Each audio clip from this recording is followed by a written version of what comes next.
Amém. Você pode dar um aplauso ao Senhor? Amém. Obrigado, Anderson. Obrigado, pessoal da banda. Muito bem, com alegria nós recebemos o pastor Luciano Subirá, que vai nos trazer provavelmente 2 mensagens hoje. Vai ter uma primeira sessão, a gente vai dar um intervalo, e a segunda mensagem dele, dependendo de como ele vai dirigir, ele está livre quanto a isso, mas provavelmente serão 2 mensagens que ele vai apresentar hoje aqui, porque ele está no nível tranquilo, cansado dele. Se fosse no nível normal, ia ser umas 3, né? Mas como ele está no nível cansado, vão ser 2. Uma alegria recebê-lo, Luciano, bem-vindo. A casa é sua, Deus te use e te abençoe grandemente. Glória a Deus. Bom dia a todos. Graça e paz. Você está feliz com Jesus? Agora uma pergunta importante. Jesus está feliz com você? Essa é importante, não é não? Que às vezes a gente está mais feliz com Ele do que Ele com a gente. Glória a Deus. Estou muito feliz de estar aqui com vocês. Ele falou do meu modo cansado, que eu preguei ontem à noite em Recife. E eu virei à noite viajando sem dormir. Então falei para ele, quando eu estou cansado eu ofereço só 2. Mas quando eu estou mais animado, às vezes a gente encara bastante.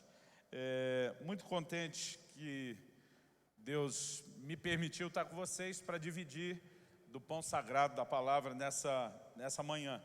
E antes de ministrar, queria só dizer algumas coisas, né? A primeira delas, toda vez que eu vou pregar em algum lugar a primeira vez, sempre tem alguém que me pergunta, Subirá é seu sobrenome mesmo ou é nome artístico? Aí eu já adotei uma resposta padrão, eu digo é profético, mas é meu sobrenome mesmo. Eu posso mostrar meu RG, inclusive, depois. Sou pastor em Curitiba, no estado do Paraná. Esse ano, finzinho do ano, eu completo, pela graça de Deus, 25 anos já pastoreando. Eu amo a igreja local, eu amo o ministério pastoral. Mas quando me perguntam qual é o seu principal chamado, eu digo, é o ministério de ensino, né? O pastorado é o que Deus me chamou para exercer localmente. O ensino, Deus me chamou para servir o corpo de Cristo, sem fronteiras denominacionais.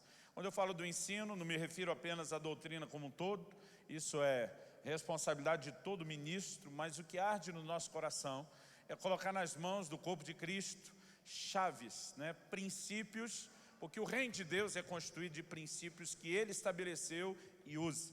Eu gosto de dizer que quando a gente entende esses princípios, eu gosto de chamá-los de os mecanismos do reino.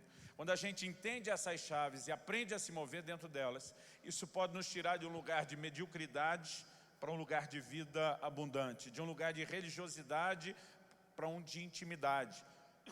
Pode nos tirar de um lugar de inoperosidade para um de frutificação.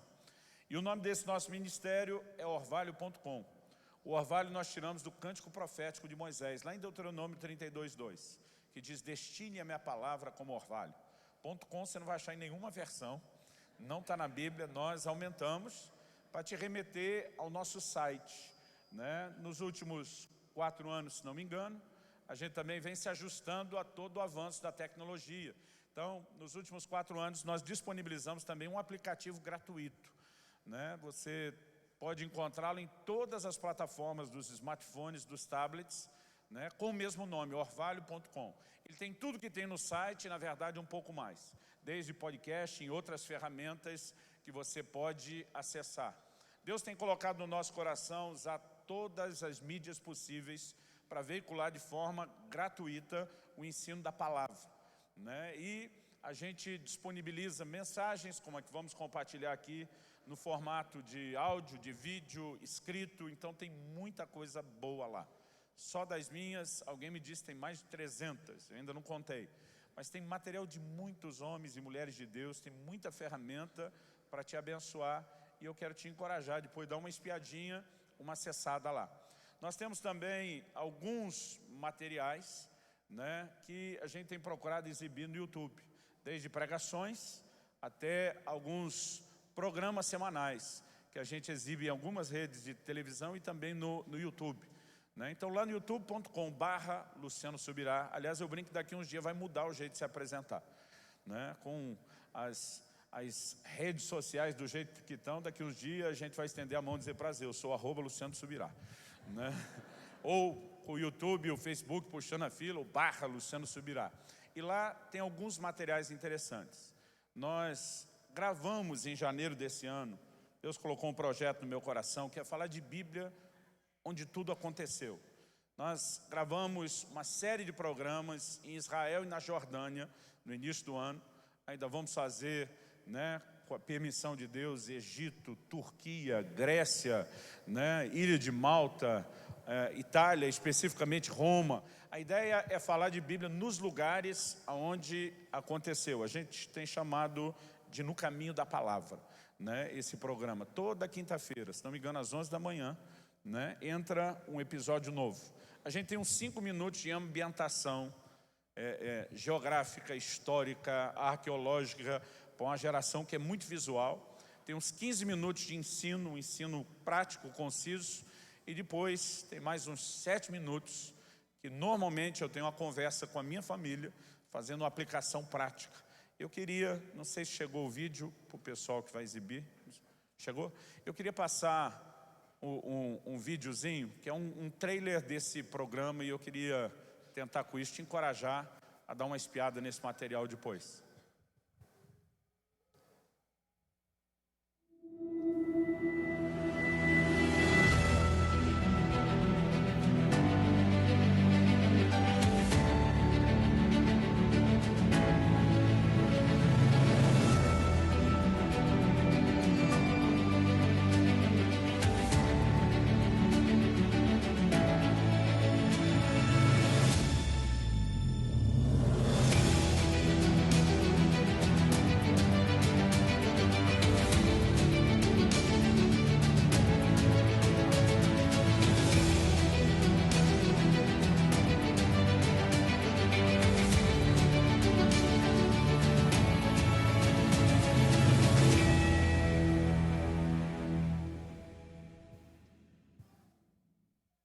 Então fica aí o encorajamento. Alguém me perguntou esses dias, pastor, quem que banca esses projetos? Eu falei que tinha ficado 3 semanas com a equipe gravando. Ele falou, não estou pensando só nas passagens da equipe. Ele falou, 3 semanas de hospedagem, alimentação lá, né? Ele olhou para mim e perguntou, quem que banca? Eu falei, você. Quando compra um dos nossos materiais. Eu gosto sempre de anunciar primeiro aquilo que a gente oferece de graça, antes de falar do que eu trouxe para vender. Essa agora é a segunda parte, né? Eu trouxe vários livros, eu acredito na literatura, e Deus tem me incomodado muito, né, ultimamente, em todo lugar que eu passo, tirar um tempo encorajando as pessoas a lerem mais. Eu queria que você falasse para algum vizinho ao seu lado, fala para ele, leia mais. Fala para ele, principalmente a Bíblia. Quando eu era ainda pré-adolescente, papai tirou a televisão de casa. Um dia eu e meus irmãos chegamos, não tinha mais TV em casa. Meu irmão mais velho foi, em nome do sindicato dos filhos frustrados, né, conversar com o papai, humildemente perguntar, porque naquela época filho não tirava satisfação com o pai não. E ele chega, né, cabecinha baixa, tipo jogador de antigamente na frente do juiz, e diz, papai, o que aconteceu com a TV? Meu pai diz, eu vendi.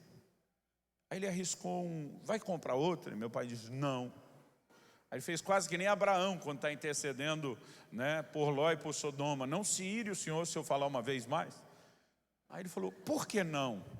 Papai disse, porque filho meu não cresce só vendo TV e assistindo TV e jogando videogame. Se é que dá para chamar de videogame, aquela miséria daquele gráfico de 30 e tantos anos atrás. Mas eu lembro que papai baixou uma portaria em casa, falou, vocês vão aprender a ler. A partir daquele dia, além da leitura bíblica diária, que já era obrigatória, ele exigiu que a gente passasse a pegar um livro por semana na biblioteca da escola. Te falar que eu gostei, a princípio não gostei não. Até porque eu virei um televizinho. Tudo que eu queria assistir tinha que achar a casa de um vizinho para ver. Mas, aos poucos, aquilo começou com uma disciplina, né, e depois foi se tornando um prazer. A conta que não fiz é que só na biblioteca da escola, com um livro por semana, e o ano tem 52 semanas, papai fazia a gente ler uma média de quase 50 livros por ano. Aos 18 anos de idade, alguém me perguntou, quantos livros você já leu? Eu falei, não sei, mas fiquei curioso. E comecei a contar na biblioteca do meu pai, uma das coisas que o papai mais investiu dinheiro foi literatura cristã. Não que ele tivesse muito, mas do que tinha, né, o que ele mais investiu dinheiro provavelmente foi literatura cristã. E aos 15 anos de idade, meu coração incendiou, eu queria servir a Deus, eu queria me preparar para o ministério, mas nenhum seminário, nenhuma escola bíblica, nenhum instituto bíblico, né, nenhuma escola de ministério aceitava nenhum aluno com menos de 18. Como é que você fala para um garoto de 15, pilhado a 1000 por hora, que tem que esperar 3 anos para começar a estudar depois? Falei, posso até esperar 3 anos para entrar na escola, mas não vou esperar 3 anos para começar a estudar. Já tinha o hábito da leitura. Eu ataquei a biblioteca do meu pai, mas ataquei assim, como diria um mineiro do interior, com força.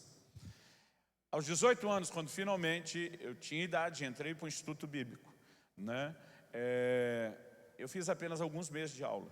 Um dia o diretor me chama e ele diz para mim o seguinte, olha, eu nunca ouvi falar que alguém tenha feito isso, eu mesmo nunca fiz, não sei se vou fazer de novo, mas ele olhou para mim e disse, é evidente que você estava se preparando muito tempo antes de chegar aqui.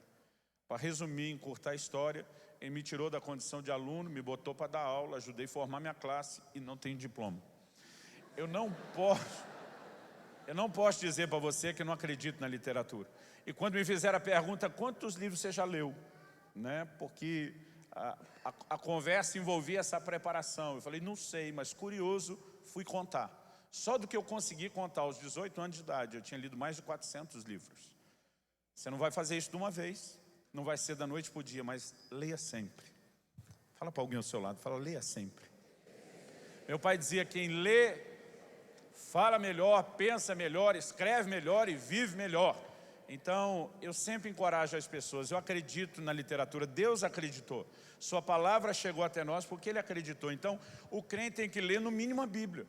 Aí volta e meia se encontra o crente que esconde atrás daquela desculpa que já é cultural do brasileiro, não gosta de ler. Eu digo para alguns, olha, tem coisa que você gostava antes de converter e não pode gostar mais. E tem coisa que você não gostar, vai ter que aprender a gostar. Faz sentido um crente dizer, não gosta de orar, não gosta de adorar. Eu digo, vai ter que aprender. Né? Então, no mínimo, você tem que aprender a ler a Bíblia. Mas a conta que a gente não faz é que dá para parcelar. Dá para parcelar. Como? Se você faz todo dia, você não precisa fazer muito por dia. No final, você tem uma quantidade boa. Meu filho tinha 6 anos de idade, quando ele teve essa conversa comigo. Lá em casa, minha esposa é pedagoga, então alfabetizou meus 2 filhos aos 5 anos de idade. Eu brinco que o negócio lá era tenso. Né? As crianças tinham ali meses de idade no colo, ela já ficava na didática dela, isso é azul, isso é vermelho, isso é verde. Eu dizia, eles não estão entendendo. Ela dizia, mas a hora que estiver começando a entender, já está no ambiente de aprendizado. E ela ensinou os 2 a ler aos 5 anos de idade. Com 6 a leitura já era razoável. E aí meu filho, um dia eu dei para ele, falei, filho, vou te dar uma Bíblia de adulto. Ele tinha uma que ele ganhou quando nasceu, mas era uma versão mais difícil. Acho que eu dei uma Bíblia viva, uma linguagem mais fácil para uma criança. E falei, papai quer que você comece a ler. Quando eu dei a Bíblia, ele olhou para mim e falou, papai, o que eu preciso para ler a Bíblia em 1 ano? Eu falei, vamos fazer a conta? A Bíblia tem 1189 capítulos. Dividido pelos 365 dias do ano, vai dar 3,3 capítulos, né, por dia. Eu falei, para não ficar a conta quebrada, vamos fazer o seguinte, segunda a sexta, que é dia de aula, tu lê 3. Sábado e domingo, que dá uma aliviada, você lê 4. Ele falou, se eu fizer isso, eu leio a Bíblia em 1 ano? Eu falei, mas tem que ser todo dia. E ele começou, disciplinadamente, a ler 3 capítulos, dia de semana, e 4 no fim de semana. Faltava 2 ou 3 semanas para ele fazer 7 anos de idade. Ele terminou de ler a Bíblia a primeira vez. O menino não é um garoto prodígio. Ele só fez o que o brasileiro faz quando não consegue pagar à vista. Parcelou. E parcelou em 365 parcelas. Irmão, não diga que você não tem tempo para ler 3 capítulos da Bíblia por dia. Podendo parcelar um de manhã, um no almoço e um à noite. A gente só não faz porque não desenvolve o hábito. Eu quero te encorajar, leia a Bíblia todo dia. Eu acho que esses 3 a 4 capítulos, né? Meu filho com 7 anos de idade leu a Bíblia a segunda vez. Com 8 ele leu a terceira. Com 9 ele mudou a conta. Falou, papai, se eu ler 7 por dia, que é mais do que o dobro do 3,3, eu leio 2 por ano. Falei, aos 9 anos ele começou a ler 7 capítulos da Bíblia por dia. E passou a ler a Bíblia 2 vezes por ano. Aos 11 anos de idade, ele já tinha lido a Bíblia 9 vezes. Eu conheço pastores que ainda não leram a Bíblia 9 vezes. E o que você precisa é só fazer sempre. Vira para alguém que você não virou na primeira vez e fala para ele, leia sempre. Principalmente a Bíblia. Só isso já era uma pregação boa para você praticar, não é? Agora, eu trouxe alguns materiais e eu quero te dizer o seguinte, minha intenção não é fazer comércio. Eu não ganho um centavo com a venda dos meus livros. Nós estamos chegando em quase 900 mil livros distribuídos. Acho que virando o ano, no máximo, a gente vai bater na casa de 1 milhão, do jeito que a coisa está indo. Um dia desse, alguém falou para mim, pastor, se o senhor tirar só o royaltyzinho padrão, que é o dólar. Ele falou, o senhor já era milionário. Eu falei, o diabo me fez a mesma conta outro dia. Então, a nossa intenção é colocar nas suas mãos uma ferramenta que seja acessível, né? E tentar manter uma pequena margem que nos ajude a bancar as contas de todos esses projetos de ensino gratuitos do Ministério. Nós estamos traduzindo nossos livros para vários idiomas. Eu creio numa palavra de Deus que o Brasil vai servir as nações. Quantos creem nisso? Então nós já temos livro que foi traduzido para o francês, para o alemão, para o italiano, para o inglês, para o espanhol, para o japonês. Nós vamos começar a investir nos países, né, da Ásia, que tem uma necessidade muito grande. Essas traduções são caras. Da onde vem esse recurso? Da venda dos nossos materiais. Então, eu quero te encorajar a não apenas levar uma boa ferramenta que te ajude a crescer, que você possa compartilhar com outros, mas que nos ajude a multiplicar o ensino da palavra. Então, deixa eu falar rapidinho de alguns livros que eu trouxe. O que eu separei e vou falar aqui são minhas indicações principais para os líderes e fominhas. Tem muitos outros materiais lá que você pode olhar depois no nosso estande. O primeiro deles que eu quero anunciar é um clássico do ministério, O Agir Invisível de Deus. Esse livro fala sobre como Deus usa circunstâncias que a gente não entende para trabalhar em nosso favor e para tratar conosco, né? Nos fazer crescer e amadurecer. O Otmani disse, aqueles que não se deixam ser trabalhados por Deus, nem deveriam trabalhar para Deus. Esse livro é um dos assuntos mais impactantes da minha vida. Nós temos uma outra ferramenta ali que é o livro O Propósito da Família. A importância da visão familiar na relação com Deus. São mais de 300 páginas divididas em 3 partes. Na primeira a gente fala de família, na segunda a gente fala do matrimônio e na terceira a gente fala da vida conjugal, da relação do casal. Mas apesar de 2 terços do livro ser sobre casamento, eu não escrevi isso pensando só nos casados. Na verdade, escrevi pensando primeiro no solteiro. Porque a melhor hora de se preparar para o casamento é antes de casar e não necessariamente depois, né? Mas o que eu tenho ouvido da boca de muitos homens e mulheres de Deus é que esse livro tem sido uma verdadeira ferramenta para discipular as famílias. A ideia não é só ajudar a sua família. A gente caminha aqui num trilho que a visão que você tem de família influencia a visão que você terá de Deus. Então a ideia é também, além da família, ajudar a fortalecer o seu relacionamento com Deus. Nós temos ali um outro livro chamado Uma Questão de Honra, o valor do dinheiro na adoração. No livro a gente não fala só de contribuição, nem só de mordomia, e vamos além do assunto de fidelidade. A gente fala que o cerne da relação do cristão com Deus e o dinheiro é a visão de honra e uma perspectiva de adoração. Eu tenho certeza que esse livro pode mudar não só a sua vida financeira, mas o mais importante, a sua relação com Deus. E eu não vou falar tanto desse livro, porque eu quero compartilhar o assunto que deu origem a ele, então não preciso explicar muito. Até que nada mais importe, esse é o nosso lançamento mais recente. Como viver longe de um mundo de performances religiosas e mais próximo do que Deus espera de você.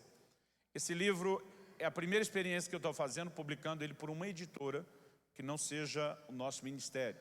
Ele saiu pela United Press, que é um braço da Agnus, porque a gente está tentando ter alcance, né? Eles nos colocaram aí nas grandes livrarias do mundo secular e a gente está tentando promover o alcance. Isso não me dá liberdade, principalmente enquanto é lançamento, de praticar os preços que eu gosto, que são aqueles apelativos. Mas, embora eu vou manter a sugestão do preço do livro pelo preço de capa, eu quero te dar uma liberdade. Se você falar, pastor, eu quero levar o livro e eu não posso, pagar o valor que está sugerido lá, que são R$25, em 5 parcelas de 5 sem juros no cartão, né? Se você falar, eu não posso, agora preste atenção, não posso, é diferente de não quero. Né? Eu te encorajo a economizar, mas você pode economizar em outra coisa, como um x-salada a menos, uma pizza a menos no fim do mês, né? Mas se você falar, eu não posso, então nós vamos fazer algo parecido com Casas Bahia. Casas Bahia, lembra da propaganda? Diz, quer pagar quanto? Só que aqui a gente não pergunta quer, a turma lá do stand vai perguntar, pode pagar quanto? Né? Então se você falar, eu não, você só precisa usar uma senha lá, é chegar lá no stand e falar assim, diante de Deus, que é o mais alto nível de apelação que o crente conhece, diante de Deus, eu não posso pagar os 25. Aí eles vão te perguntar, pode pagar quanto? Então, o livro vai sair pelo que você pode pagar, se você não puder pagar o preço. Se você pode, não chora não, ajuda a gente lá. Mas se você não pode, a Bíblia diz, ao que muito colheu não sobrou, ao que pouco colheu não faltou. Deus sempre dá um jeito de fazer essa conta fechar. Então se você falar, eu só tenho 20, só tenho 15, só tenho 10, só tenho 5, vai pelo seu preço. Alguma coisa nós vamos tentar tirar de você. Um dia uma senhora chegou para mim, falou, pastor, eu só tenho R$2, nem adianta. Falei, pois me dê, quero tirar alguma coisa da senhora. Né? Um dia uma adolescente falou, pastor, eu só tenho 25 centavos, não faz diferença. Falei, faz, diga que você comprou o livro por um belo preço, em vez de dizer que ganhou. Mas se você falar, pastor, eu não tenho nada, não tenho perspectiva de ter nunca, jamais, você fala comigo que eu te dou o livro e oro por você para a coisa melhorar. Tá bom? Agora, a minha dica, em vez de pagar 25 em um só, você pode pegar um outro que normalmente chega a 25 nas livrarias, um outro que normalmente chega a R$ 29,90, para não falar 30, nas livrarias, e um outro que normalmente chega a 20, você pode pegar tudo por 50, que é metade do preço, ok? Parcelado em 5 de 10 sem juros. Ou você pode pegar um kit inteiro lá, que acho que vão dar mais ou menos aí uns 10 livros, por R$100 em 10 de 10. Então você só não leva se não quiser, ok? Vira para um irmão ao seu lado, fala, deixa só isso aqui. Fala para o vizinho ao seu lado, deixa Deus te usar, vaso, e me dá um livro desse de presente. Vai que cola. Você pode até virar para o outro, falar, eu profetizo de mim mesmo, que você vai me dar um livro desse.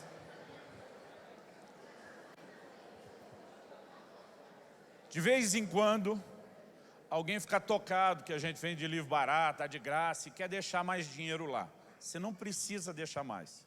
Se você quiser nos ajudar, leva mais livro para dar de presente. Por quê? Aí você nos ajuda 2 vezes.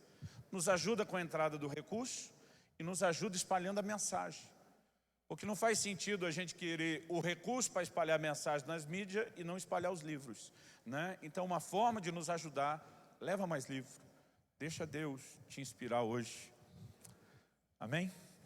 Esse amém foi meio fraco, gente. Abra sua Bíblia em algum lugar que você achar bem legal.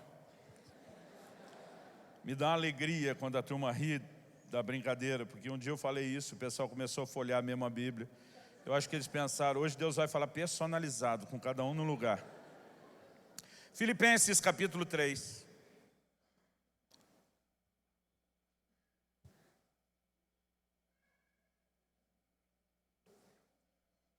Filipenses capítulo 3, versículos 7 e 8. Paulo diz assim, mas o que para mim era lucro, isso considerei perda por causa de Cristo. Sim, deveras considero tudo como perda, por causa da sublimidade do conhecimento de Cristo Jesus, meu Senhor, por amor do qual perdi todas as coisas, e as considero como refúgio para ganhar a Cristo. Amém. Deixa esse texto aberto ou marcadinho aí, que nós já vamos voltar nele. Essas são palavras bem conhecidas do apóstolo Paulo. No entanto, eu diria que não são palavras tão compreendidas. A maioria de nós, se não sabe de cor os versículos 7 e 8, pelo menos sabe mais ou menos o rumo, né, se alguém começar a citar. Quando Paulo está dizendo que para mim era lucro, agora se transformou, ou eu considero perda. Obviamente, ele não está falando de valores monetários. Quando ele fala de algo que é lucro e depois se transformou em perda, ele está falando de uma reclassificação, de uma mudança de valores. E repito, não são valores materiais. Então, Paulo está falando de um outro tipo de valor. São valores que incluem a vida espiritual, porque obviamente essa mudança acontece com a entrada de Cristo na sua vida. Ele diz, por causa da sublimidade do conhecimento de Cristo Jesus, meu Senhor. Então é a experiência com Cristo que gerou essa reclassificação. Então Paulo está falando de um outro tipo de valor, está falando de coisas que antes eram importantes e agora deixaram de ser importantes. E essa mudança acontece obviamente com a entrada do Senhor Jesus na vida de Paulo. Durante muito tempo eu olhava para esse texto e eu ficava imaginando, supondo, que Paulo estivesse se referindo à vida pregressa, antes da conversão. Até porque essa seria uma boa forma de muitos de nós falarmos da nossa vida anterior à conversão, ao encontro com Cristo. No entanto, embora na minha cabeça fosse isso, Paulo não está falando de pecado. Momento nenhum ele limita que o que antes era lucro importante, agora perdeu a sua importância, ele limita isso só a uma coisa, ou a algo ruim, ou a algo negativo. Nos versículos 7 e 8, ele fala sobre considerar tudo como perda. No 8, perdão, ele fala 2 vezes isso. Eu considero tudo, todas as coisas. Então ele não está limitando o assunto a uma coisa só. Embora, como eu disse, talvez essa seria a maneira de muitos de nós falarmos do período antes da conversão. O que para mim era lucro, as bebedeiras, os vícios, as gratificações da carne, hoje eu entendo que é perda, é prejuízo, prejuízo no relacionamento com Deus, prejuízo no relacionamento familiar, mas isso talvez seria a gente tentando usar essas palavras. Quando o apóstolo Paulo está falando disso, ele faz essa afirmação dentro de um contexto.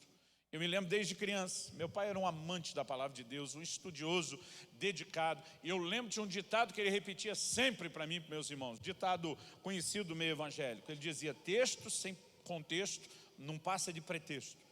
E ele dizia, nunca pense alguns versículos sem examinar o contexto. Deixa a Bíblia explicar a Bíblia.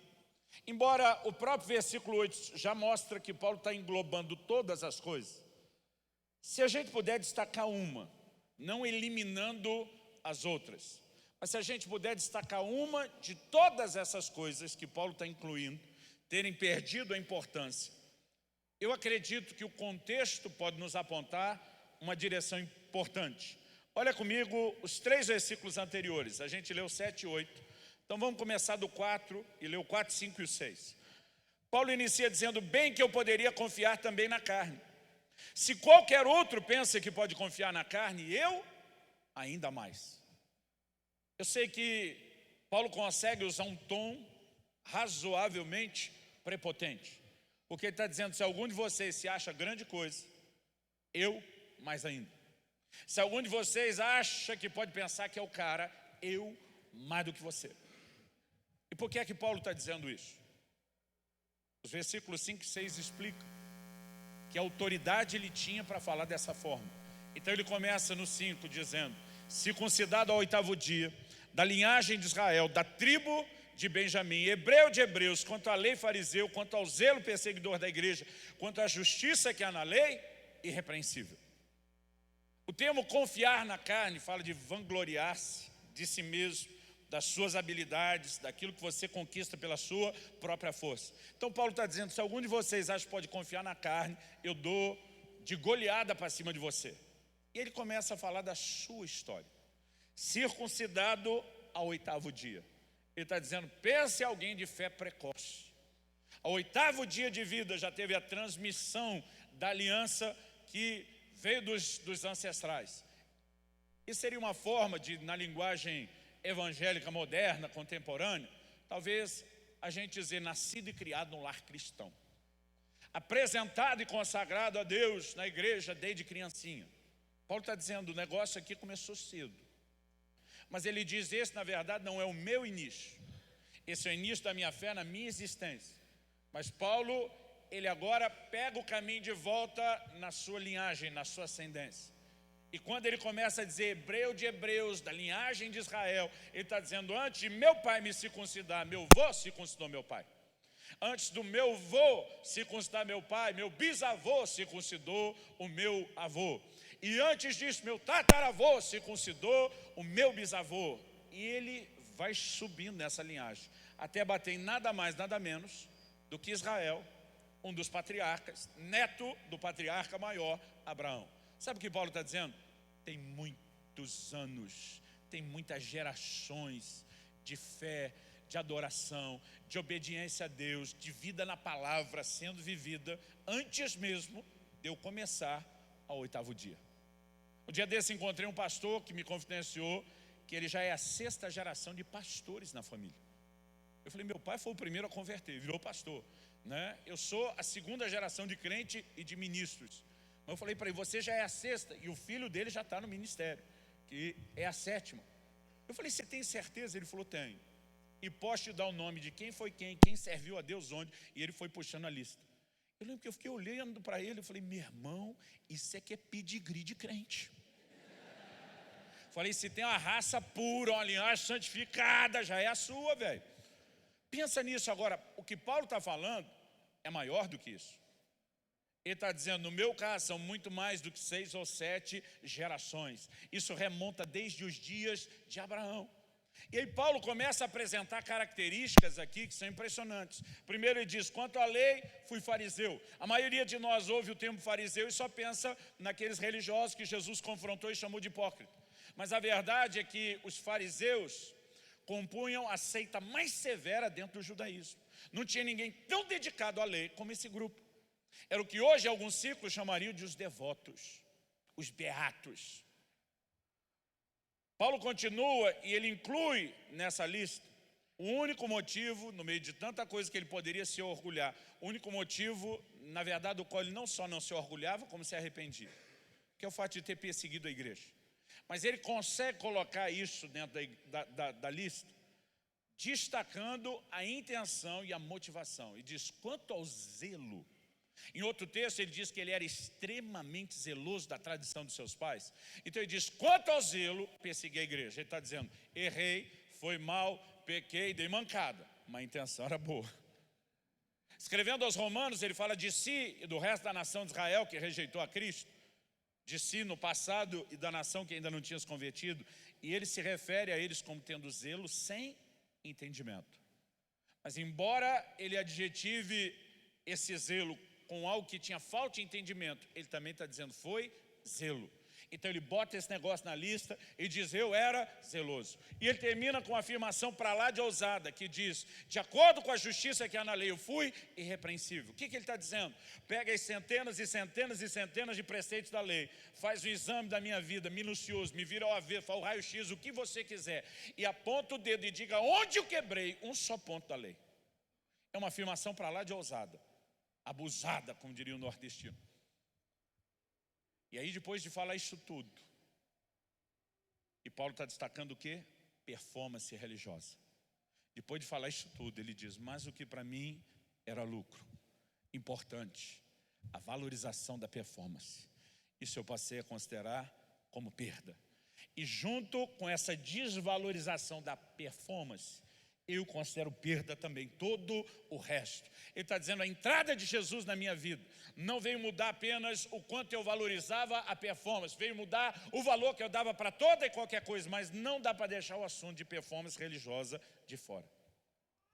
E eu não consigo falar desse texto sem voltar 10 anos atrás, na minha história. Especificamente no dia 19 de fevereiro de 2008, eu tive uma experiência muito marcante com Deus, foi um divisor de águas na minha vida. Mas para falar do dia 19, eu preciso voltar ainda um pouquinho antes, no dia 31 de dezembro de 2007. Último dia do ano. Acordamos todo mundo mais tarde lá em casa, já em clima de feriado. Consequentemente, almoçamos mais tarde. E no final desse almoço, de dia tranquilo, demorado, meus filhos já nem estavam mais na mesa. Sobrou eu e a Kelly, minha esposa. Nós estamos conversando. Falando do culto da virada que vai acontecer daqui a algumas horas. Falando das expectativas para o próximo ano. Enquanto nós estamos conversando, me bateu algo dentro de mim. Eu lembro que empurrei o prato, já praticamente vazio de lado. Olhei para minha esposa e falei para ela, preste atenção. É minha forma de dizer, o que eu vou falar agora não tem mais volta. Eu falei para ela, nos próximos 21 dias, eu não vou comer absolutamente nada. Eu vou varar essas próximas 3 semanas só na água. Ela regalou o olho um pouquinho mais do que o normal. E ela falou, Deus está te pedindo isso? A preocupação dela, porque eu nunca tinha feito mais do que 2 semanas de jejum prolongado. Eu falei, Deus está pedindo não, vou fazer porque eu quero. Eu quero mais de Deus. Eu quero ir mais longe, eu quero entrar mais fundo no rio de Deus.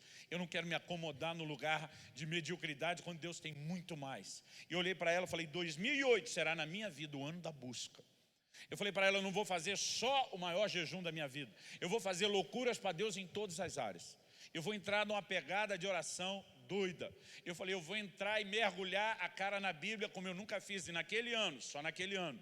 Eu fico explicando isso, que de vez em quando você dá um testemunho e daqui a pouco virou uma lenda urbana, as pessoas vão aumentando. Aí um dia desse o cara falou, me disseram que você faz isso sempre. Falei, foi uma vez, há 10 anos atrás. Naquele ano, eu li a Bíblia toda, de capa a capa, 2 vezes no mês. Uma delas em 9 dias, quase fiquei maluco, mas fiz. Eu estava decidido a dar o melhor de mim naquela busca, naquela rendição e naquela entrega. Eu entro embalado, 2008 é o ano da busca. Passou os 21 dias de jejum, eu continuei trabalhando, não só na igreja local, viajando, pregando, mas Deus deu graça, cumpri aquilo tudo. Passaram-se os 21 dias e agora outras 3, praticamente 4 semanas. E chega o bendito dia 19 de fevereiro, terça-feira à noite, dia da nossa reunião com os líderes de célula. A gente nem chamava aquilo de culto, era uma reunião de treinamento. Nós muitas vezes separamos um tempo alinhamento doutrinário, alinhamento da visão, ou encorajamento e motivação. A gente não tinha nem louvor, adoração, não tinha oferta. Para nós era só treinamento, não era culto. Por que eu estou dizendo isso? Normalmente se fazia uma oração e a gente passava a ministração da palavra. Mas naquele dia, enquanto alguém orava, dando início à reunião, um irmão passa a mão no violão, olha para mim com aquela cara de pidão do gato do desenho do Shrek, Ele faz 5 dedinhos, uma só. Me deixa ministrar uma só. Eu olhei de volta com o mesmo dedinho e falei, uma só. Tipo, não é o nosso propósito, não é o nosso foco, não passe de uma. Mas abri exceção. E esse irmão pegou o violão e começou a cantar, ainda lembra a canção, uma canção do Marcos Witt que diz, eu te busco, te anelo, te necessito. E até hoje não sei te explicar o que é que aconteceu. A geração de meus pais diria, alguém anotou a placa do caminhão que atropelou a gente? A geração atual dos meus filhos diria que alguém lá no céu apertou aquele botão que ativa o modo glória da reunião. E a glória de Deus nos envolveu. Eu não sei explicar o que aconteceu. Num instante.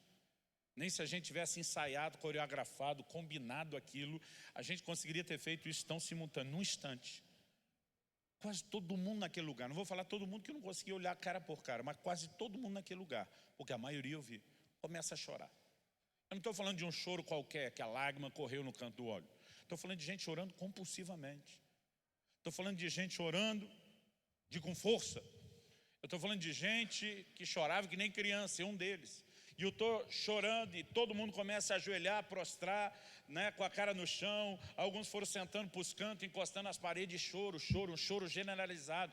E eu estou sem entender o que está acontecendo. E eu estou orando, dizendo, Espírito Santo, eu quero entender o que é que está acontecendo. E o Espírito Santo começou a me trazer uma percepção nítida e clara de que Deus queria nos levar a um lugar de arrependimento profundo. E eu pensei, faz sentido esse nível de quebrantamento e Deus queria nos levar a um lugar de arrependimento. Mas enquanto eu estou orando para tentar entender do que nós temos que nos arrepender, eu comecei a perceber que Deus queria que nós nos arrependêssemos por não estarmos buscando ao Senhor como deveríamos. E aí que a coisa azedou para o meu lado. Porque na verdade era o meu ano da busca. Gente, a hora que eu senti que eu, não só os outros, eu tinha que me arrepender de não estar buscando a Deus como deveria. Pensa no sentimento de indignação que bateu aqui dentro. Parecia um vulcão em erupção. Lógico que eu mordi a língua, não verbalizei o que eu senti, mas com Deus você não precisa falar. O salmista diz, a palavra ainda não me chegou à boca, tu já sabes. Pensa numa relação transparente com Deus e a nossa, um Deus onisciente, presciente. Você sentiu, Ele ouviu. Você pensou, Ele ouviu. O que você vai pensar ou sentir daqui a alguns anos, Ele já ouviu. Então mesmo eu mordendo a língua, pensando, ter respeito, aquela indignação veio. tudo dentro de mim queria gritar. Eu não gritei, mas tudo dentro de mim queria gritar: se isto está bom para você, quando é que vai estar? Eu queria dizer para ele: 21 dias na água, sem comer nada. Estou lendo a Bíblia que nem um condenado, orando que nem um maluco. Se isso não está bom, e ainda não é só não está bom, irmão, você ainda tem que me arrepender de não estar fazendo direito. Meu questionamento para ele: quando é que vai estar bom? Era uma indignação, tipo, que padrão de exigência é essa? Que coisa inalcançável é essa que você tem? Mas mesmo não tendo verbalizado, o Espírito Santo falou comigo de uma forma nítida e clara. Também não quero parecer que esse tipo de experiência acontece toda hora, o tempo todo. Mas aquilo foi algo único. Eu ouvi com nitidez e clareza o Senhor falando comigo. O que eu ouvi, eu sabia que era uma resposta do que eu senti e não verbalizei. O que eu ouvi foi a frase que virou o tema dessa minha mensagem, o título do livro: até que nada mais importe. E de repente esse texto de Filipenses 3 que nós lemos, é como se ele tivesse aberto na minha frente. E eu começo a entender Paulo dizendo que antes para mim era lucro, importante. Perdeu a sua importância diante do quê? De alguém que é muito mais importante do que qualquer outra coisa. Eu comecei a entender que quando Paulo fala por causa da sublimidade do conhecimento, essa palavra traduzida sublimidade, na versão atualizada que eu estou usando, na NVI foi traduzida suprema grandeza do conhecimento. Em outra tradução, a excelência. São todas tentativas de traduzir uma palavra que no original grego fala de algo elevado acima de todas as outras coisas. E o que é elevado não é o conhecimento de Jesus em comparação com outros conhecimentos. É o conhecimento da pessoa de Jesus. Ele é que está elevado. Paulo está dizendo: quando eu entendi a importância dele, quando eu entendi quão extraordinária, fascinante, cativante é a pessoa do Senhor Jesus, o resto perdeu importância diante dele, desvalorizou diante da importância que ele passou a ter. E foi nesse momento que o Senhor falou ao meu coração. Ele disse: quando você chegar ao lugar onde nada, absolutamente nada, é tão importante para você como eu sou, você chegou ao lugar que eu quero que você chegue. Ele me diz: nesse momento você não está indo para lá. Você nomeou 2008 o ano da busca, mas ele diz: tudo que você fez foi melhorar a performance da busca. Já vou explicar o que é a performance da busca. E diz: o que você está fazendo é só quebrar seus recordes. Isso não significa que o seu coração me deseje mais do que você me desejava antes. Eu nunca tinha ouvido essa expressão performance da busca.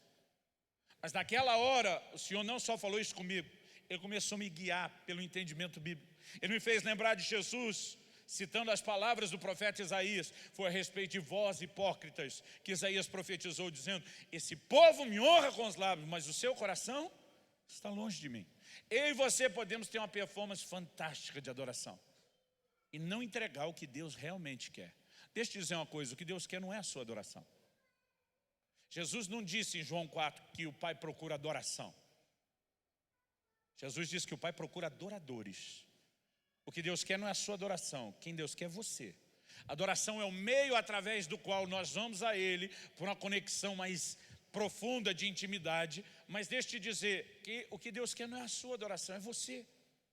Você acha que a adoração no céu não era boa o suficiente e Ele precisou criar a gente para tentar dar um upgrade na adoração? O interesse de Deus nunca foi na adoração, e sim no adorador. Como o interesse de Deus normalmente não é na oferta, é no ofertante. Malaquias capítulo 1, versículo 9 diz: com tais ofertas as vossas mãos, aceitaria Ele a vossa pessoa. Gênesis 4 diz que Deus se agradou de Abel, o ofertante, e da sua oferta. A oferta vem depois do ofertante. Diz que Deus não se agradou de Caim, o ofertante, e da sua oferta. A oferta vem sempre depois do ofertante. Agora, o que Deus queria não era uma performance que nós poderíamos apresentar, seja na adoração, na oferta ou no trabalho. O que Ele queria é que aquilo fosse a forma de entregarmos o nosso coração. Agora, Jesus está dizendo: vocês me honram com os lábios, dando o que eu não faço questão de ter adoração, mas não estão me entregando o que eu realmente quero, que é vocês, o coração de vocês. 1 Samuel capítulo 4 diz que quando a arca de Deus foi trazida ao campo de batalha, a terra estremeceu com o júbilo dos israelitas. Os filisteus ficaram apavorados quando eles fizeram aquele tipo de festa. O que nós temos? Uma performance de culto.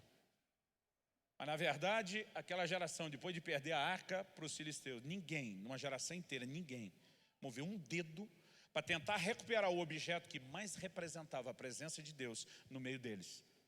Então, que festa é aquela que não demonstra nenhum tipo de respeito, interesse ou devoção à pessoa de Deus. O Senhor me guiou a Apocalipse 2, carta ao anjo da igreja de Éfeso. Ele começa sendo: conheço tuas obras, teu labor e a tua perseverança. Isso para mim é uma progressão. Obras fala de uma igreja ativa. E não importa o ângulo que você olhe, pelo livro de Atos, pela carta aos Efésios, as cartas às igrejas da Asa do Apocalipse, a história, em qualquer ótica você vai descobrir que a igreja de Éfeso era uma igreja de alta performance. Obras fala de gente ativa. Labor fala de quando nós vamos para o nível cansaço. Perseverança já é o que lá na nossa igreja a gente chama de sangue, suor e lágrimas. Ou na linguagem da moçada, sangue nos olhos, faca no dente. É o que a gente encoraja nossos líderes a fazer. Vamos cair para cima. Vamos com força, e a hora que não tiver força, nós vamos com outro tipo de força, a força do Senhor. Era uma igreja de alta performance. Mas o Senhor diz: tenho, porém, contra ti, que abandonaste o teu primeiro amor. Ele está dizendo: a performance de vocês é altíssima, estratosférica, mas a paixão e o interesse por mim está lá embaixo. E naquele dia, 10 anos atrás, isso começa a se desenhar na minha frente de uma maneira que eu não consigo explicar. Eu posso gastar o tempo que for e eu não vou conseguir botar tudo para fora que eu entendi naquele dia. Mas eu percebi o Senhor falando algo comigo que me fez repensar muita coisa na maneira de relacionar com Deus. O Senhor me perguntou aquele dia: você sabe qual o propósito da sua existência? Eu fui tentar ir para o lado do propósito, do chamado. O Senhor falou: não estou falando só de você. Você sabe qual o propósito da existência da raça humana, da qual você faz parte? Por que eu criei o homem? E naquela hora eu não conseguia lembrar de um versículo que definisse com clareza o propósito. Eu não conseguia lembrar de uma aula de teologia que definisse o propósito. E eu estou ali engasgado. Eu sei que Deus não pergunta as coisas para saber a resposta, Ele sabe tudo, Ele quer que a gente pense. E eu estou tentando ir a algum lugar, eu não chego a lugar nenhum. E o Espírito Santo falou comigo: abre em Atos, no capítulo 17, no versículo 26, eu abri. E quando eu abri, quando ele falou Atos 17, eu já sabia que era a pregação de Paulo em Atenas. Mas eu não lembrava o que estava no versículo 26. Paulo pega desculpa de um altar ao Deus desconhecido. Usa isso como um gancho de curiosidade. Eu não creio que foi só uma estratégia humana, eu creio que foi uma inspiração divina. Para pregar a um povo. Agora, onde Paulo está? Atenas não era só a capital da Grécia. Era a capital da filosofia do mundo, da antiguidade. Aliás, até hoje não se estuda filosofia sem remeter aos grandes mestres da Grécia.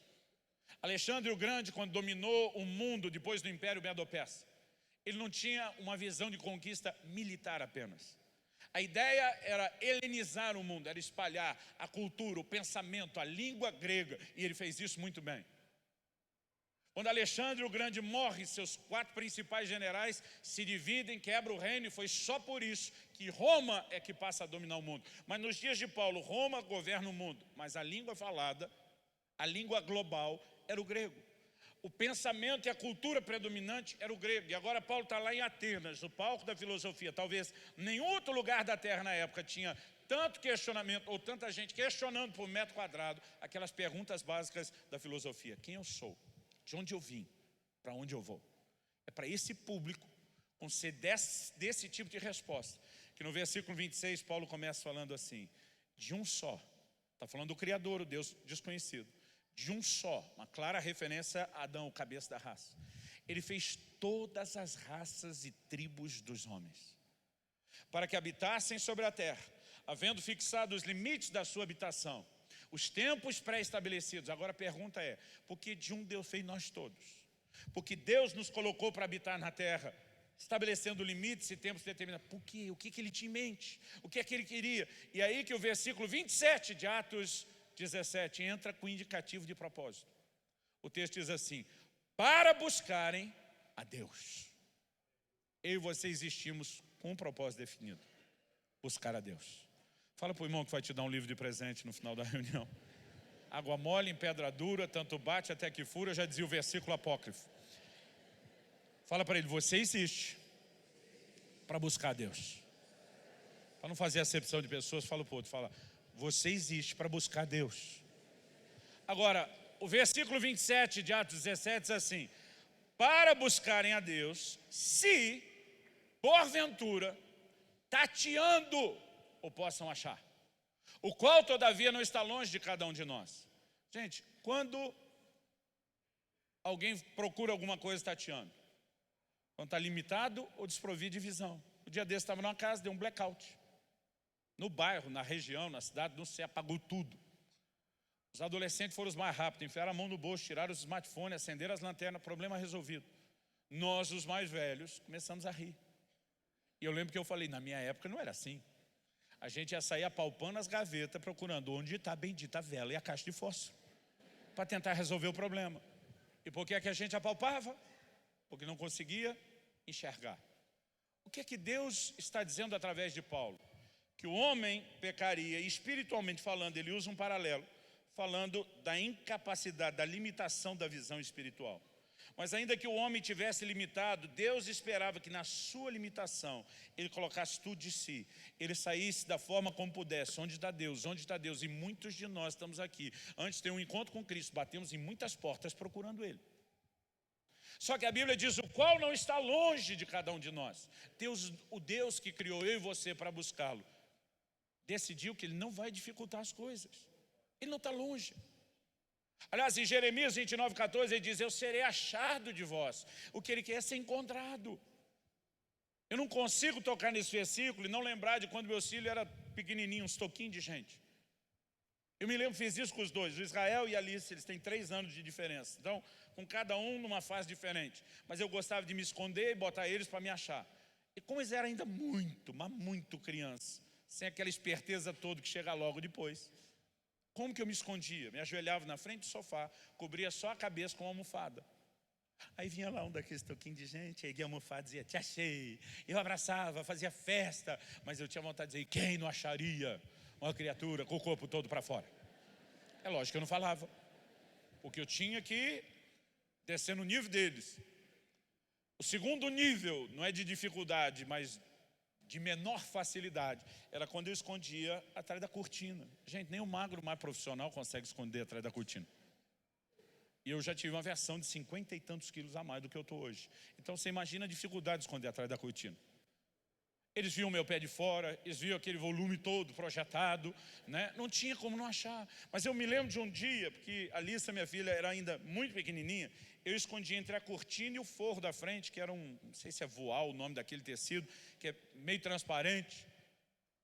Aí ela para bem na minha frente, fica cutucando o irmão, que já tinha me visto desde o início. E ela fala bem baixinho, ele está ali. Eu tinha vontade de dizer, eu estou te vendo, eu estou te ouvindo. Mas qual era a reação? Que bom que você achou. Irmão, deixa eu te dizer algo, Deus nunca quis dificultar. Agora vamos recapitular aqui as ideias. Eu e você existimos para buscar Deus. Deus quer ser achado, não vai dificultar.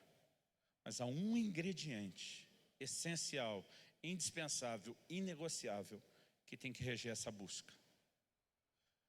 Naquele dia, 10 anos atrás, eu entendi como nunca antes, com a clareza como nunca antes, Jeremias 29:13. Buscar-me-eis e me achareis, quando me buscardes de todo o vosso coração. Qual o problema da valorização da performance? É que ela pode substituir o interesse e a paixão. Eu não estou dizendo que a performance em si seja errada. Se ela for efeito colateral, consequência da paixão, e paixão eu quero que você pense não no amor corrompido que o mundo prega. Eu quero que você pense num desejo ardente, puro e santo pelo Senhor. Se ele se torna uma substituição, ele está errado. Como era o caso da igreja de Éfeso. Mas se ele se torna uma consequência, ok. Porque de vez em quando tem uns crentes que têm o dom de distorcer o que a gente fala. Um dia desses vinham falando, o Subirá disse, nem adianta a gente orar, não adianta jejuar, pode parar com o estudo. E a minha vontade é dizer, eu não falei isso. De vez em quando eu encontro um crente que diz, pastor, não consigo não ler a Bíblia. Como que tem crente que não lê? Outro dia um me disse, eu não consigo não orar. Como tem crente que não ora? Eu falei, pois é. E um dia desses um me surpreendeu com uma frase que eu nunca tinha ouvido. Falei, pastor, eu estou com fome de jejuar. Falei, essa é nova para mim. Normalmente é o jejum que deixa a gente com fome. Não é a fome que faz a gente jejuar. Mas é lógico que ele falava de uma fome por Deus. E eu e você precisamos entender, querido, que o que Deus realmente quer é que haja dentro de mim um anseio, haja dentro de você um anseio por Ele. Só que há 10 anos atrás, naquela bendita terça-feira à noite, enquanto eu estava prostrado no chão, chorando, o Espírito Santo falou ao meu coração: você está parecendo o homem da história do supermercado. Eu entendi na hora. Para você entender, eu vou ter que contar a história. Fui chamado no início do meu ministério, recém-casado ainda, para mediar uma briga de um casal. Na verdade, a gente brinca que o casal cristão não briga, tem excesso de comunhão. Porque os dois exageraram, era faísca de comunhão para todo lado. E o negócio ficou tão tenso que eles não se acertaram e chamaram mediação. Lá chego eu, recém-casado, sem muita experiência ou bagagem, para tentar ajudar um casal que tem cerca de 20 anos de casado. E quando eu entro na casa, penso num cara bravo, indignado, exaltado. A hora que eu entrei, ele já foi logo dizendo: pastor, essa mulher é uma louca. Eu falei: calma. Jó chamou a mulher dele de louca e tinha razão. Vamos ver se você tem razão. Falei: pastor, nós temos cerca de 20 anos de casado. Essa mulher sempre quis que eu fosse com ela no supermercado. Aí ele faz uma cara assim de filme, de quem está assistindo filme de terror, e diz: eu odeio supermercado. Eu falei: tu não está só, meu irmão, o sindicato é grande, é forte. Ele falou: isso não é o ponto, pastor. É que mesmo odiando o supermercado uns dias atrás, resolvi agradar essa maluca. E eu me ofereci, não foi ela que pediu, eu me ofereci para ir com ela no supermercado. O senhor acredita que quando voltamos, essa instável me disse que nunca mais quer que eu vá com ela no supermercado? Mas, gente, ele estava assim, fora de si. Aí quando ele terminou de esbravejar, a irmã, que está o tempo todo sentada, quieta, serena, está só com a mão e o dedinho erguido, tipo, depois dele, minha vez. Quando ele terminou, eu falei: terminou? Terminei. Falei: sua vez. A mulher disparou na lata, falou: pastor, eu nunca quis que ele fosse comigo no supermercado. Quando ela falou isso, foi a mesma coisa que apertar um botão do mais alto nível de ira. Eu brinco que o cara quase endemoniou, porque já estava bravo, eu não sei o que era o próximo nível. Quando ela falou isso, ele na hora: eu estou falando que é louca, eu tenho testemunha. Ele começa a gritar o nome dos filhos: fulano, Beltrano, vem cá. Agora ele quer chamar todo mundo para depor, porque ele quer provar que ela queria isso. Falei: calma, segura aí, campeão. Aí virei para a irmã, falei: irmã, já que ele te interrompeu, deixa eu só falar uma coisa. Falei para ela: até eu estou com dificuldade de acreditar em você. Só pode até não ser dessas donas, que além de querer que o marido vá no supermercado, ainda quer que discuta a relação em público empurrando o carrinho, que tem dessas. Falei: só pode até não ser dessas, mas dizer que nunca, nem uma vezinha, nem uma só. A senhora quis que ele fosse com você no supermercado, não acredito nisso não. Falei: eu vou te dar duas opções, a senhora escolha uma. Ou reformule a sua frase, ou se explique. Ela falou: eu me explico.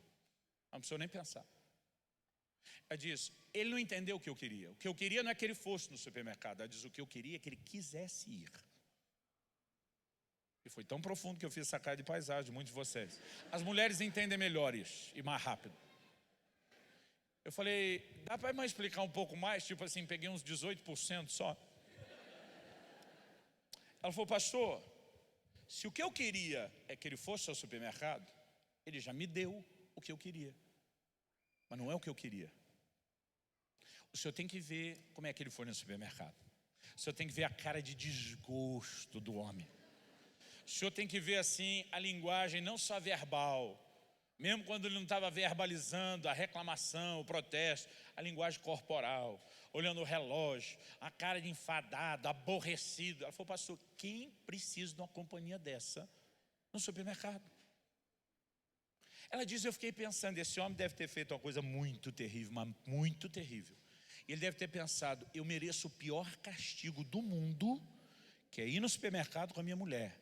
Então ele deve estar se autopunindo, ele se auto-infligiu uma punição. Vou para o pior castigo no mundo. Ele está do meu lado, me passando a mensagem que esse é o pior lugar do mundo para se estar. Ela diz: nunca foi isso que eu quis. O que eu queria é que ele quisesse ir. Se ele não consegue ter boa vontade, então que não vá nunca mais. Eu olhei para ele e falei: velho, ela tem razão. Agora Deus fala comigo: você parece o homem da história do supermercado. Por quê? 2008 eu tinha decidido ler a Bíblia muitas vezes. Aí pega aquela conta que eu fiz com meu filho e multiplica. Se você lê 40 capítulos da Bíblia por dia, você lê a Bíblia um mês. Se você quer ler mais, você tem que aumentar a cota. Eu decidi que eu ia ler a Bíblia muitas vezes aquele ano. Só que, por mais que eu esticasse meu tempo devocional de manhã, eu não tinha tantas horas de leitura bíblica. Porque eu estava num ritmo de trabalho, era o ano inteiro. Quando eu li a Bíblia em 9 dias, eu estava de férias. Mas no dia a dia não dava tempo. Então eu saía, corria o dia inteiro e chegava à noite. Aí quando chegava à noite eu tinha que pagar o resto da cota. E às vezes era 2 da manhã, 2h30, 3, eu estava dormindo em cima da Bíblia. Talvez com a cara parecida com a do homem do supermercado. E o Senhor falou ao meu coração algo que eu não vou esquecer. Diz: o que eu queria não é que você me buscasse, é que você quisesse me buscar. Ele disse: você está melhorando a performance com a mesma cara do homem do supermercado. O que eu quero é o seu desejo, é o seu interesse. Vamos tentar ilustrar isso de outra forma. Eu, como marido, tenho uma ordem, uma obrigação que Deus me deu, inegociável, é um imperativo, é um mandamento bíblico. Efésios 5 diz: maridos, amai as vossas mulheres. Deus não deu uma sugestão, Deus não deu um conselho, não pediu um favor. Ele não botou lá hashtag fica a dica. É um imperativo, é uma ordem. O não cumprimento da ordem de desobediência é pecado, ponto final. Isso nos mostra que amar não é só um sentimento espontâneo, é uma decisão de entrega. Agora, por que eu estou dizendo isso? Daqui a alguns meses, eu e a Kelly, minha esposa, vamos completar 23 anos de casado. Estamos com 22, já quase para 23. Eu fico pensando que se cada manhã que eu acordo do lado da minha mulher, eu olhasse para ela e falasse: eu amo você. E quando ela abrisse aquele sorriso de satisfação, atropelasse ela dizendo: fazer o quê, né? Deus mandou, não tem opção mesmo. Então, já que não tem opção, estamos aqui, vamos cumprir a obrigação. Eu fico pensando se a gente ainda estaria casado 22 anos depois. E se tivesse, eu fico pensando qual seria a qualidade do relacionamento. Mas pastor, não é sua obrigação? É. Ela não sabe que é sua obrigação? Sabe. E qual o problema? Que ela não quer que eu cumpra a obrigação só com senso de obrigação. Ela espera que eu cumpra a obrigação com senso de prazer. Porque se eu cumprir a obrigação com senso de obrigação, eu estou sendo egoísta.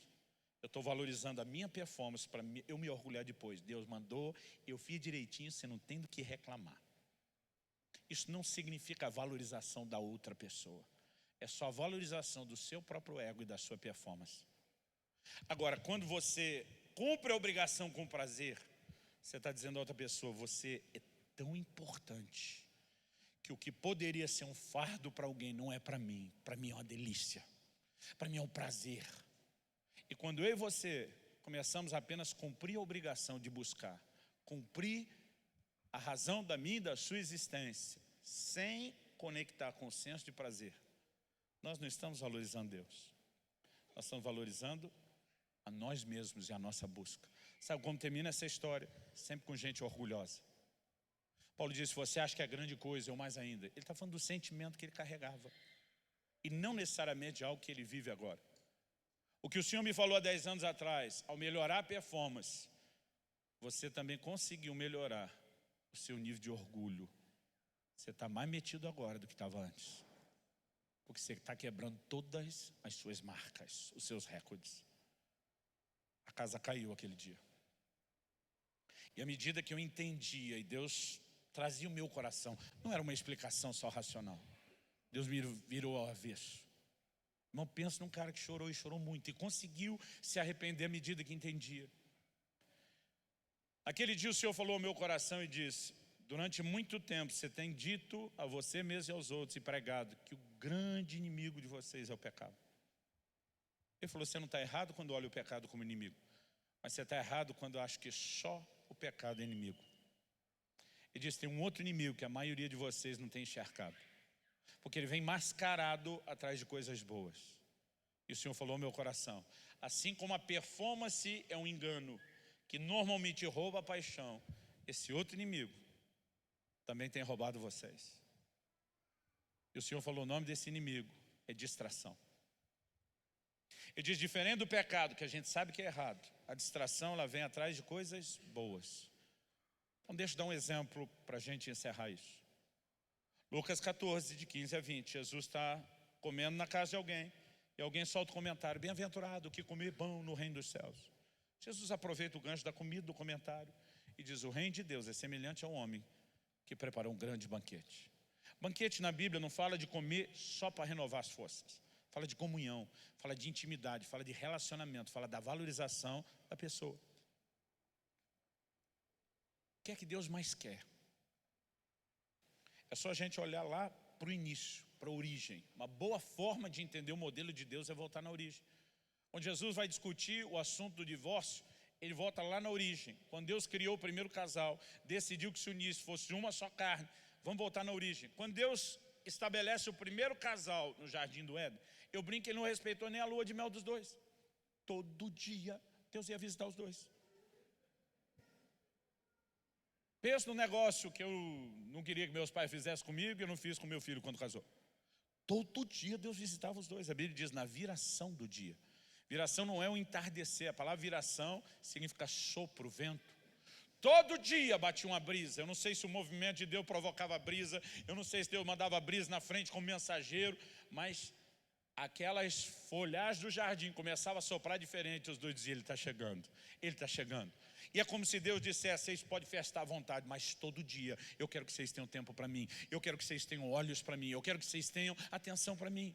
O que é que Deus quer de mim e de você, querido? Não é a busca pela busca. O Salmo 25:14 diz, a intimidade do Senhor é para aqueles que o temem, aos quais Ele dará a conhecer a sua aliança. E agora Jesus está exemplificando isso, a intimidade e o relacionamento no banquete. Mas Ele diz, quando o banquete ficou pronto, e os que já tinham sido convidados são notificados para chegarem, começa a dar desculpas, escusas. Agora olha as desculpas, vê se acha que alguma delas é ruim. O primeiro diz, comprei um campo, não posso ir.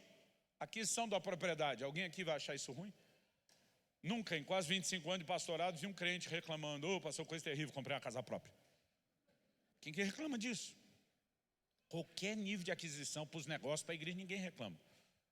Porque não é ruim, é algo bom, é algo lícito, é algo legítimo. Normalmente, quando isso acontece, o crente vem dizendo, bênção de Deus, resposta de oração, cumprimento de promessa. O segundo diz, comprei 5 juntas de bois. Tenho que experimentá-los, não posso ir. Rogo-te que me tenhas por escusado ou desculpado. 5 juntas de bois, não é porque todo mundo tirava o sustento da terra, da lavoura? Eram os tratores da época, eram os New Holland da época. Isso significava uma força bruta de pelo menos 10 bois para arar e colher. Então, ele está falando do aumento da produtividade. Imagina o desenho do que aí fora chamam de crise.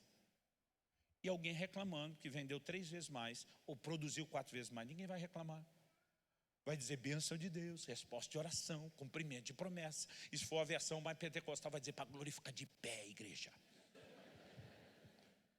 A terceira desculpa, se não dá para falar mal das 2 primeiras, da terceira menos ainda. Casei-me, portanto não posso ir. Casamento é ideia de Deus, é plano de Deus, não é ruim. A melhor coisa que me aconteceu depois de Jesus foi meu casamento. O casamento não é ruim. Ruim escolha que alguns fazem com quem casar. Ruim é a escolha que alguns fazem de como tocar o matrimônio. Mas o casamento, irmão, é algo especial, sagrado no plano, no propósito de Deus. E pelo amor de Deus, diga amém, especialmente se seu cônjuge estiver do seu lado. Fala, tem um amém virado para ele, assim que... Agora, até esse casamento, que é plano e ideia de Deus, precioso, Paulo diz em 1 Coríntios 7 algo. Na nossa igreja em Curitiba, eu não sei se essa dinâmica acontece em todo lugar. Nós, os casados, a gente vive fazendo bullying com os solteiros. Não foi redimido ainda. A gente está sempre de onda, ou encorajando ou provocando eles. Mas Paulo em 1 Coríntios 7 diz que os solteiros saem na frente do casado num quesito. E diz, enquanto marido e mulher estão ocupados em agradar um ao outro, o solteiro pode se consagrar desimpedidamente ao Senhor. O que Paulo está dizendo? Que até essa coisa extraordinária chamada casamento pode nos distrair. Qual o efeito que a distração tem? É quando nós começamos a valorizar demais e dar importância demais a algumas coisas, a ponto de elas começarem a concorrer com o lugar de importância que o Senhor deveria ter nas nossas vidas. Eu gosto de uma frase do C.S. Lewis. Ele diz, o cristianismo, se é falso, não tem nenhuma importância. Se é verdadeiro, tem infinita importância. Mas aí ele arremata dizendo que ele não pode ser de moderada importância. Mas eu olho para a geração atual de crentes e o que me impressiona é que eu vejo muita gente dando uma moderada importância à pessoa de Cristo, não só ao cristianismo. Aquele dia, 10 anos atrás, o Senhor falou ao meu coração: muitos de vocês estão se embriagando com as minhas bênçãos. Eu não consegui entender aquilo a princípio. De repente eu me lembro de Gênesis 9, 20 e 21. Noé plantou uma vinha e colheu o seu fruto. Essa frase, plantou e colheu, para nós não significa muito, mas para os povos antigos do Oriente, você não precisa de nenhum estudo profundo de história e antropologia, nada do gênero, para entender que era senso comum para os povos antigos do Oriente. Chegou a colheita, era uma festa a alguma divindade. Os povos pagãos que não conheciam a Deus celebravam o Deus da fertilidade, uma série de coisas. Mas todo mundo celebrava alguma divindade. Quando o Senhor institui a festa da colheita, ou Pentecostes, ou primícias, Ele está regulamentando a forma como o seu povo celebraria diante dele. Mas havia celebração. Como Noé era temente a Deus, a gente imagina que a festa era para Deus. Mas na festa de celebração, Noé pega o vinho, que é o fruto da vinha, que é a bênção que ele está comemorando, e ele se embriaga. Eu entendi a figura que Deus estava dando. Ele diz: muitos de vocês começaram a prosperar materialmente e já não têm olhos para mim. Muitos de vocês prosperaram profissionalmente, já não têm olhos para mim. O Senhor diz: muitos de vocês prosperaram ministerialmente e já não têm olhos para mim. Naquele dia o Senhor falou: você lembra da história do videogame do seu filho? Pensa no negócio, estava fresquinho na época. Meu filho tinha 8 para 9 anos de idade. Quando chego em casa um dia, quando isso ainda era novidade, com o PlayStation 2 zerado na caixa. Pensa no menino feliz. Feliz é pouco, ele surtou de alegria. Surtou, irmão, ele corria na casa, ele gritava, ele jogava no chão, estribuchava, ele me abraçava, ele me beijava. Ele dizia: você é o melhor pai do mundo. Eu nunca vi meu filho fazer tanta festa como aquele videogame. Agora pensa na minha alegria de ver a alegria do meu filho. Mas pensa na alegria que durou pouco, porque eu perdi meu filho por videogame. Agora o videogame era meu concorrente. Eu gasto em média 3 dias por semana fora, já pelo menos 15 anos, quinta, sexta, sábado é uma rotina, eu estou pregando fora. Então quando eu sempre morei perto do aeroporto em Curitiba, a maior parte desses 13 anos que eu estou lá, quando eu estava indo para casa avisava: papai está chegando. Quando eu abri a porta da sala, os dois já estavam me esperando. Pulava em cima de mim, a gente rolava no chão, brincava, era uma festa, era a festa do retorno do papai. Depois do bendito videogame, para eu não falar o que eu penso dele. Que um dia eu quis jogar ele pela janela do andar de cima do sobrado. Eu abro a porta e só está minha filha, meu filho não está mais lá. Eu faço festa com ela, a gente brinca. Depois que passou aquele tempão: Israel, cadê você? Já vai, pai, já vai, só vou passar de fase. Irmão, teve uma época da minha vida que eu não podia ouvir a frase passar de fase. O pastor um dia falou para mim: Subirá, você não ora por mim? Eu sinto sim que ministerialmente eu vou passar de fase. Falei: você quer que eu ore? Arruma outra frase. Com essa eu não oro não. Ele ficou sem entender o que estava acontecendo. Para resumir, o Espírito Santo falou: você lembra do episódio do videogame? Falei: lembro. Ele disse: pois é, vocês fazem a mesma coisa comigo o tempo todo. E olhar por essa lente, irmão, me fez sentir uma vergonha que você não tem noção. Eu não vim aqui te apontar o dedo. Eu não vim aqui para te acusar, condenar de nada. Estou repartindo a minha correção, que começou 10 anos atrás e não terminou ainda. Seja alguém falou: o senhor já chegou lá? Eu falei: é ruim que eu cheguei lá. Paulo em Filipenses 3 diz: não que eu haja alcançado. Você acha mesmo que eu teria chegado lá? Alguém me perguntou: mas o senhor escreveu o livro 10 anos depois, não é porque chegou lá? Eu falei: não, é porque agora eu tenho menos vergonha de contar a história do que eu tinha no começo. Mas por um lado, se eu não cheguei lá, também não estou mais onde estava. O que eu aprendi com Paulo no mesmo Filipenses 3 foi: esquecendo-me das coisas que para trás ficam, prossigo para o alvo. Eu quero que você fique em pé para parecer que está acabando essa primeira sessão. Não dá um psicológico quando o pastor fala: vamos ficar em pé, mesmo que ele pregue mais 15 minutos com você de pé. Eu gostaria que nós orássemos juntos. Eu prometo ser mais breve na próxima. Eu gostaria que nós orássemos juntos. Todo mundo conhece Mateus 10, 38 a 42. A história de Jesus visitando Marta e Maria. Ele entra na casa, Maria se senta aos seus pés para ouvir a palavra. Marta está correndo, ralando, trabalhando. E eu sei que a gente fala mal da Marta porque a gente conhece o desfecho da história. Mas na boa, na real, se você fosse receber o Jesus de carne e osso na sua casa, você ofereceria qualquer coisa para ele comer? Eu falei, deixa eu esquentar aqui e preparar um miojo para você, Jesus. De jeito nenhum que a gente faria isso. Agora, hospitalidade para Marta não era só cultural, era mandamento bíblico. Ela está recebendo a pessoa mais honrada que poderia receber na sua casa. Não dá para falar mal da intenção de Marta. Imagino que Marta algumas vezes passa por trás de Jesus, olha para Maria e dá aquele sinal, vem me ajudar. Imagino Maria olhando para o lado, que nem alguns de vocês fizeram quando o outro profetizou que ia dar o livro. Se faz de surdo, finge que não é com ele. Aí chega um ponto que a Marta azeda. Como a gente sabe disso? Dinâmica familiar. Quando alguém fala do outro como se o outro não está presente, é porque está azedo o negócio. Ela chega na frente da irmã, mas não quer mais falar com a irmã. Ela diz, Senhor, diz a minha irmã, ela está aqui do meu lado, mas não falo com ela não. Diz a minha irmã que me ajude. Nem o Senhor está incomodado que ela me deixou ralando aqui sozinho. Ela pensa, Jesus é coerente, ele tem bom senso, ele vai ficar do meu lado. E Marta não tinha noção da invertida que ela ia levar. Jesus olha para ela e diz, Marta, Marta. Por 7 vezes na Bíblia, Deus vai chamar o nome de alguém 2 vezes seguidas. Abraão, Abraão, Simão, Simão, Marta, Marta, 7. Em cada uma das 7, ele vai mexer numa crise e num problema. Eu acho que se Marta já tivesse essa revelação bíblica, já ia gelar a espinha dela, só de ouvir Marta, Marta. Eu acho que ela ia pensar, deu ruim. Jesus diz para ela, poucas coisas são necessárias, ou mesmo uma só. Agora preste atenção. Eu vejo alguns crentes pagando uma fortuna para alguns coachings ajudá-los a organizar o que é e o que não é importante. E eu não estou falando contra. Organize sua vida, mesmo que isso te custe dinheiro. Não estou falando contra.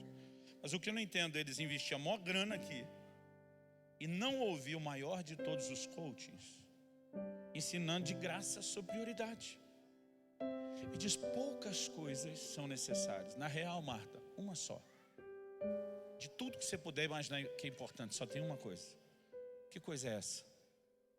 Aquilo para o qual eu e você existimos. Ele diz, Maria escolheu a boa parte. Essa não lhe será tirada. Você não vai me manipular para tirá-la daqui. Ela escolheu uma coisa e você tem que aprender com ela. O Espírito Santo falou comigo há 10 anos atrás. Muitas vezes você tem tentado me agradar, se doando só o serviço, e não me dá o tempo de comunhão que eu quero ter com você. Eu descobri que você quer agradar alguém, você tem que descobrir o que essa pessoa quer. Não adianta você tentar agradar com algo que ela não quer. No início do meu ministério pastoral, chamaram eu e minha esposa para jantar uma noite numa casa. O casal falou, nós queremos honrar vocês com um jantar inesquecível. Pensa no jantar inesquecível. Nós nunca mais esquecemos. Paramos o carro na frente da casa e descemos. E a mulher, eu brinco, ela tem superpoderes no olfato. Eu vi ela fazendo assim,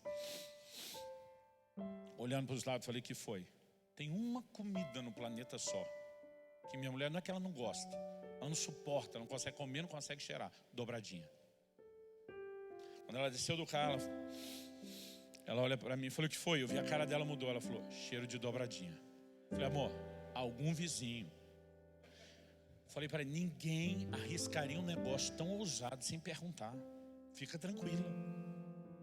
Ela de cheiro de dobradinha. Eu falei, fica tranquila.